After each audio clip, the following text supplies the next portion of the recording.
Der, die, das. Je veux faire plaisir à un de mes abonnés qui est un grand débutant. Quand je dis grand débutant, c'est quelqu'un qui n'a pas de base ou peut-être pas assez de base. Celui-ci aimerait savoir ce que c'est der, die, das. Bonjour mes amis, j'espère que vous portez bien. Bienvenue chez Bibi Deutsch. Qu'est-ce que der, die, das? Alors, der, die, das sont des articles définis en allemand qui sont utilisés pour indiquer le genre masculin pour der, le genre féminin pour die et le genre neutre pour das et le nombre singulier au pluriel des noms. Ces articles-là sont équivalents à le, la et les en français. Pour le das, ça peut être soit le, soit la. Donc c'est l'équivalent de soit le, soit la. Donc le neutre, car le neutre n'existe pas en français. Alors je vais récapituler ce que je viens de dire. Der est utilisé pour les noms masculins au singulier.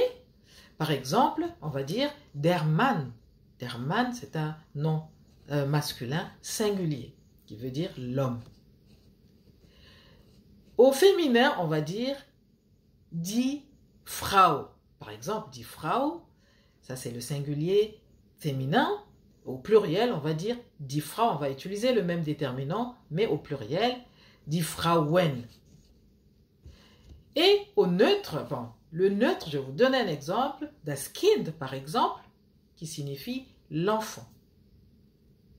In fine, en allemand, il existe des articles indéfinis, notamment ein, donc selon le genre, donc ça peut être ein, eine, ein, donc voilà, et j'en passe.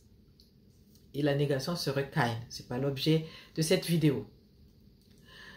Il existe, je répète, il existe des déterminants indéfinis.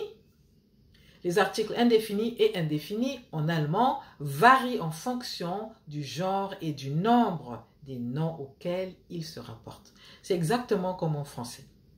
Voilà pour la vidéo d'aujourd'hui. J'espère que c'est assez clair pour vous. Bis zum nächsten Mal.